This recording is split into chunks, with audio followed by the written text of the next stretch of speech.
Eh bien salut tout le monde, aujourd'hui on va parler du SAM, et non bien évidemment je déconne, vous l'avez bien évidemment vu sur la miniature. Aujourd'hui on change un petit peu, on va parler voiture. Alors oui, ça change un peu des tracteurs, mais ça reste de la mécanique, il y a 4 roues, un moteur, une boîte. Certes c'est pas la même mécanique que sur un tracteur, mais ça permet de diversifier un petit peu les connaissances mécaniques et de diversifier les vidéos sur la chaîne. Donc dans un premier temps je vais vous la présenter, puis ensuite je vais vous dire ce que j'ai déjà fait dessus, ce qu'on fera dessus, et ensuite on ira l'essayer. Donc beaucoup l'auront sûrement deviné, remarqué, donc c'est une Clio 2, celle-là c'est une phase 1 diesel, 1 litre 4 ou 6 DCI, je sais plus, ça fait à peu près 65 chevaux. Il me semblait qu'elle faisait plus de ce qu'on m'avait dit, mais en fait c'est 65 chevaux. Alors ce qui a été fait sur cette voiture, du moins par moi, parce que je suis la deuxième main de ce véhicule et avant elle était à un copain, donc je vais vous parler seulement de ce que j'ai fait moi. J'ai changé la rotule de direction avant gauche et le roulement de roue arrière gauche. Alors le roulement je vais pas pouvoir vous le montrer, par contre la rotule de direction je vais peut-être pouvoir, elle est juste ici, voilà. Je pense que vous allez la voir, elle brille un peu par rapport aux autres pièces, voilà. Alors ces deux choses là j'ai un petit peu galéré pour les faire et en plus j'ai pas filmé, donc imaginez. Et il me reste encore une chose à faire que je pense je ne filmerai pas non plus, c'est les deux câbles de frein à main, le droite et le gauche. Celui qui est malade c'est le droite, mais tant qu'à faire que de faire le droite, on va faire le gauche aussi, voilà. Si elle est sur un pont élévateur, on va en profiter pour faire les deux côtés. De toute façon j'ai commandé les deux câbles, donc je pense pas vous les filmer parce que ce sera un pont chez un copain et je ne pense pas prendre ma caméra ce jour-là. Par contre, il y a des choses que je vais vous filmer qui restent à faire. Dans un premier temps, je pense les phares, parce que là, ils sont complètement ternes et ça, c'est pareil, c'est pas passé au contrôle technique. Là, tout ce que je vous dis là, c'est que c'est pas passé en fait. Donc, les deux phares, celui-là, ça va, celui-là, par contre, il est pire. Donc là, ils sont vraiment très ternes. Alors ça, au moment du contrôle, c'était pas cassé. J'avoue, c'est ma faute. Je me suis retrouvé dans des ornières un peu vite, j'avoue. Donc ça s'est arraché. Et on va le recoller. À l'avant, il y a les deux jeux de plaquettes à faire. Donc ça, c'est pareil. Je les ai achetés, il n'y a plus qu'à faire. Donc va falloir le faire parce que ça freine plus beaucoup. Si on passe derrière, là, on a le troisième feu stop qui ne marche plus. Alors ça, de base, les troisième feu stop, c'est une option, mais ça passe pas quand même au contrôle technique. C'est comme les essuie-glaces arrière, c'est une option, mais quand c'est mort, ça passe pas au contrôle technique. Bon là, pour le coup, ils sont en bon état, donc rien à craindre de ce côté-là. Au niveau de la carrosserie, dans l'ensemble, elle est impeccable. Elle a les traces du temps sur elle, certes. Il y a le vernis qui s'écaille, mais ça, on pourra toujours y remédier dans une autre vidéo. Sinon, elle n'a pas de poc et elle n'a pas de grosses rayures. En fait, il n'y a pas de grosse dégradation de cause humaine sur cette voiture, donc ça reste très acceptable. Donc là, ce qu'on va faire, c'est que je vais monter dans l'habitacle pour vous montrer l'intérieur et vous levez le capot et seulement après je vous dirai combien de kilomètres elle a, vous allez halluciner. Alors quand je l'ai acheté j'ai fait un peu le ménage mais j'ai pas non plus trop insisté parce que bon on va pas se mentir que pour faire ce que je vais en faire il n'y a pas besoin qu'elle soit il n'y a pas besoin que ce soit une voiture de ministre. Donc moi en fait l'usage pour lequel j'ai acheté cette voiture c'est faire une voiture de chantier pour l'utiliser dans les vidéos, pour venir au bâtiment là. Transporter les câbles de batterie, transporter des batteries, des outils, des pièces de mécanique des fois. Ça me permet en fait de tenir ma voiture de tous les jours propre. Donc sinon bon après voilà les plastiques ils ont de l'âge, hein, voilà, par endroits ils ont à peu près le soleil, mais ça on s'en fout. Là ça vous voyez que c'est sur le bleu, c'est sur Airfray et en fait le truc c'est que j'ai pas de clim mais j'ai pas non plus de chauffage parce qu'en fait si je le mets sur le chauffage j'ai le radiateur de chauffage qui est juste derrière qui fuit. Et alors bon, au pire, si ça fuit par terre, c'est pas grave. Sauf que là, le problème, c'est que ça fuit dans l'habitacle. Et alors là, j'ai déjà épongé une bassine. Mais si on appuie, on peut voir que là, il y a du liquide vert qui sort. Hein. Donc il va falloir que je continue à essayer d'absorber un peu. Et je vais mettre des tapis en plastique parce que c'est pas terrible. Donc du coup, pas de clim et pas de chauffage. Et je voulais essayer de le réparer, mais j'ai essayé de voir comment fallait faire pour tout démonter. Et en fait, j'ai la flemme quoi. Genre ça, on le fera plus tard, tant pis, je vais me passer de chauffage. Je mettrai un bonnet l'hiver dans la voiture, c'est pas grave. Donc ça déjà, c'est un souci que je peux pas trop régler pour le moment parce que j'ai pas le temps. Là, j'ai un autre souci de ce côté-là. eh ben il s'est éteint. Non, ça y est, il s'est rallumé. J'ai un voyant d'airbag là. Voilà. Ça c'est pareil, je peux rien y faire. Même qu'il soit sur on là-bas. Je l'ai remis sur on, il était sur off. Ça change absolument rien. Alors, sous le capot, on a le moteur, mais surtout on a des injecteurs. Et il se trouve qu'il y en a un des 4 qui déconne. Donc là, ils sont là. Il y a 4 injecteurs parce que c'est un 4 cylindres, logique. Et il y en a un qui déconne, je sais pas lequel c'est. Et en fait, le truc, c'est que quand je tape beaucoup dans la voiture, ou même le fait de passer de la 4e vitesse à la 5e, bah, sur mon compteur, ça me fait un sapin de Noël. Parce qu'il y a tous les voyants stop et tous les voyants moteurs qui s'allument en même temps. Et il y en a qui clignotent, il y en a qui restent. C'est un sapin de Noël.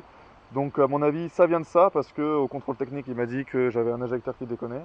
Et de toute façon, au démarrage, ça se sent un peu parce qu'elle a du mal à démarrer et elle tourne un peu sur 3 pattes. Je pense qu'il y a aussi le fait que les cylindres blocs sont morts parce que le moteur il tremble beaucoup et ça me fait bouger mon levier de vitesse dans l'habitacle. Donc je pense qu'il y a les cylindres blocs aussi, ça il me l'a pas mentionné, mais ce sera peut-être éventuellement quelque chose à changer. Et donc là du coup mon niveau de liquide de refroidissement il a plus bougé depuis que j'ai coupé mon chauffage. Donc on va rouler sans chauffage. Bon après là ça va parce qu'on arrive à la bonne période, donc tant pis. Alors on va la démarrer, donc du coup fenêtre ouverte. Alors ça pareil c'est un confort, les vitres électriques, parce que je suis en train de refaire une autre voiture que je vous présenterai plus tard. Elle n'a pas les vitres électriques, et ça j'avoue que c'est un petit confort quand même. Donc là on va la démarrer. Voilà.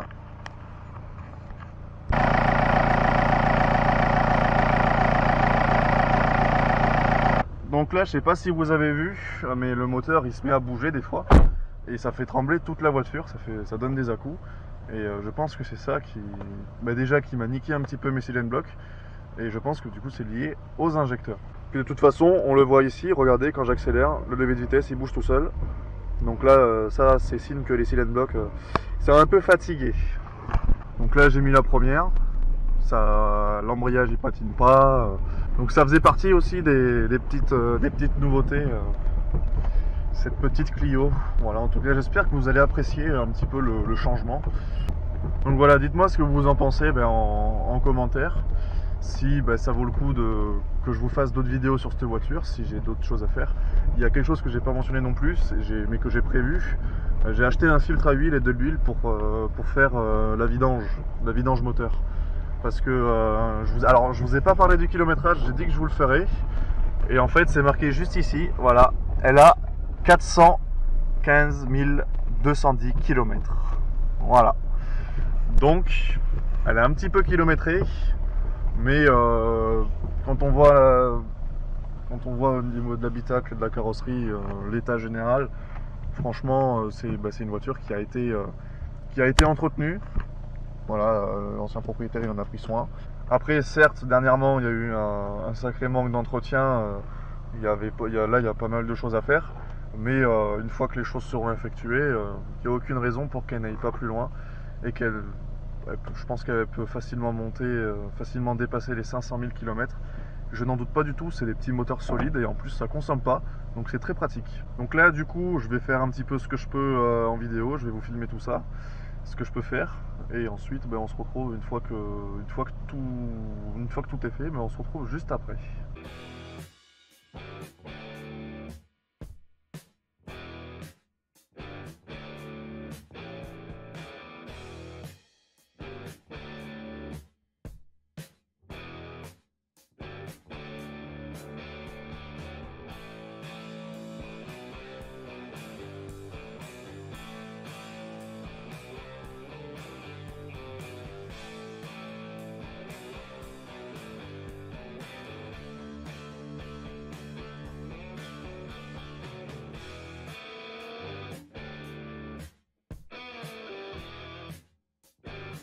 Bon, on est à peu près 2 semaines plus tard, la Clio est devant moi, il y a des choses que vous avez vues et il y a des choses que vous n'avez pas vues, qui ont été effectuées durant ces 2 semaines.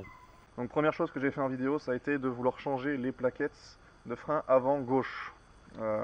J'ai pas démonté l'avant droit et je vais vous expliquer pourquoi. Parce qu'en fait, à l'avant gauche, j'ai remis les plaquettes d'origine. parce qu'en les démontant, je me suis aperçu qu'elles étaient qu'à 50% d'usure. Le problème, c'est qu'au contrôle technique, il m'a dit que ça freinait pas. Donc, j'ai bien regardé en fait, et il y avait une petite couche à la surface des plaquettes, une espèce de pâte qui, à mon avis, faisait que ça ne freinait plus comme si, comme si c'était des plaquettes neuves ou avec une usure normale. En fait, à mon avis, ce qui s'est passé, c'est que la personne qui l'avait avant, comme déjà elle n'a pas roulé pendant plusieurs mois, ça n'a pas dû aider, je pense. Et en plus, après, il roulait plus beaucoup avec. Donc, qui dit ne plus rouler beaucoup, dit ne plus freiner beaucoup. Ce qui fait que, du coup, ce que j'ai fait, c'est que je me suis lancé sur la route à 100 à l'heure à chaque fois. Et je freinais d'un coup. Je pilais, puis je réaccélérais. Voilà. Et alors, faut faire attention qu'il n'y ait personne derrière, mais au bout d'un moment, on rattrape justement, on use cette pellicule et on rattrape la matière normale des plaquettes. Donc la voiture refreine comme normalement. Ensuite, j'ai fait la vidange moteur. L'huile, elle n'était pas si vieille que ça, mais je pense que ça lui a pas fait de mal. Parce que vu le kilométrage, je pense qu'il vaut mieux continuer à en prendre soin du moteur. Ensuite, j'ai déterni les phares avec du tournevis, du dentifrice. Donc vous avez vu, ça marche super bien. Bon, ça rattrape pas, non plus comme si c'était un phare neuf. Je pense qu'il faudrait peut-être insister un peu plus. Mais bon, déjà j'ai fait 2 passages. La différence est flagrante, vous l'avez vu en vidéo. Après, chose que j'ai fait hors vidéo, ça a été changer les câbles de frein à main. Donc je l'ai monté sur un pont élévateur chez un copain et j'ai changé les 2 câbles de frein à main. Et en fait, il se trouve que ce n'était pas le câble de frein à main le problème, parce qu'il n'y en avait qu'un seul, mais moi j'ai décidé de changer les 2 tant qu'à faire. Et le câble de frein à main était bon, c'est autre chose qui ne va pas dans les tambours.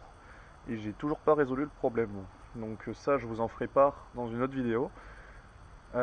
J'ai également changé le feu stop. Il se trouve qu'en fait, même en changeant le feu stop, ça ne marchait pas. Alors j'ai été voir du côté de la boîte à fusibles. En effet, il y avait un fusible de feu stop qui était grillé, donc je l'ai remplacé. Et ça ne marche toujours pas, que ce soit avec celui d'origine ou celui que j'ai acheté. Donc il y a un autre problème quelque part. Donc ça, pareil, c'est toujours pas résolu. Donc après, le dernier truc que j'ai fait dernièrement, et qui n'est pas totalement fini, c'est rajouter l'additif dans le réservoir de carburant et vider le réservoir comme ça. Donc je vais vous montrer ce que c'est que j'ai mis et je vais vous donner un petit peu mon avis sur ce produit-là. Je sens une légère différence. Les voyants, ils s'affichent de moins en moins, mais j'ai toujours les voyants. Et on va dévisser les injecteurs un par un, moteur allumé, pour voir si ça vient de là ou si du coup le problème vient d'ailleurs. Après, si c'est juste des voyants, à la limite, j'ai envie de dire, moi je m'en fous, si le moteur il va bien, c'est le principal. Donc voici le produit que j'ai injecté dans mon réservoir. Donc il faut faire attention, il y en a pour diesel et il y en a pour essence. Donc là, il fallait bien prendre diesel. Et c'est un nettoyant injecteur, et on existe de plusieurs types. Donc là, en l'occurrence, c'était les injecteurs, et ils disent bien verser directement le contenu dans le réservoir avant de faire le plein. Alors moi, comme un abruti, j'avais pas encore acheté ça, et j'avais fait le plein de la voiture, donc j'ai dû rouler un peu avec, avant de mettre ça. Et après, je l'ai dilué d'abord dans un bidon avec du gasoil, et après, j'ai versé ça dans le réservoir pour que ça se dilue entièrement. Donc là, je suis quasiment sur la réserve et j'ai pas encore fini. Il doit me rester à peu près 150 km à faire avec la voiture, maxi 200. Donc après, je vous ferai un retour, je pense, dans une prochaine vidéo. Mais déjà, je trouve que c'est pour 12 €, parce que ça coûte pas plus cher que ça. C'est pas pour leur faire de la pub, mais ça marche vraiment. Voilà, de toute façon, j'avais déjà regardé des vidéos YouTube pour me renseigner sur ce produit-là, et ça marche. Alors j'ai toujours pas été au garage pour faire enlever le voyant service et le voyant airbag, sachant que le voyant airbag, j'espère qu'il ne reviendra pas. Là à la base je l'ai remis sur on, donc je sais pas si il est là parce que ça veut dire qu'il a été sur off avant, ou si c'est qu'il y a un autre problème quelque part. Ça je le saurai que quand la voiture sera passée à la balise. Bon, j'espère que cette petite vidéo vous aura plu, ça change un petit peu des tracteurs. Et puis n'hésitez pas à me dire ce que vous en pensez dans les commentaires. Voilà. Cette voiture, pour l'avoir roulée pendant 2 semaines, du coup, tous les jours, je trouve que c'est pour une voiture de 2002, c'est quand même une super voiture, elle est solide.